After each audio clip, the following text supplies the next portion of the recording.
En pleine promotion de son livre Tapis comme Bernard, dont la sortie est prévue le 3 octobre prochain aux éditions Presse de la Cité, Marie Grissinger-Tapis, la belle-fille de l'homme d'affaires décédé le 3 octobre 2021 dans le 7e arrondissement de Paris, était l'invitée d'Anne-Elisabeth Lemoine sur le plateau de C'est à vous ce lundi 30 septembre 2024.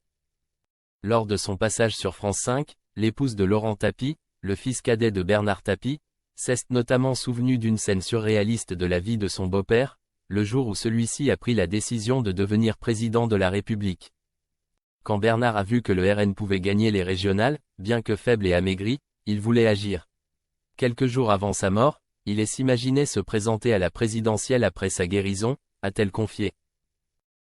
Et d'ajouter, quelques jours avant de mourir, il a dit à Laurent, « Si j'arrive à sortir des portes de l'enfer, je me présente à la présidentielle. » Et c'est Laurent qui lui a dit, « Tu es peut-être un peu gourmand, tu n'as pas de parti, tu es quand même un peu fatigué, donc Premier ministre, ce serait pas mal. » Bernard lui a dit, « Ouais, ça aurait de la gueule Premier ministre. » Des révélations qui ont suscité de vives réactions.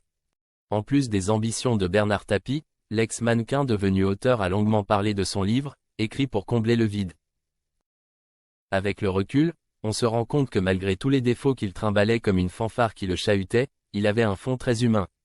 En famille, c'était un père, un grand-père et un beau-père extraordinaires, a-t-elle déclaré avant d'ajouter, « Pendant 30 ans, j'ai eu un beau-père qui était là pour tout.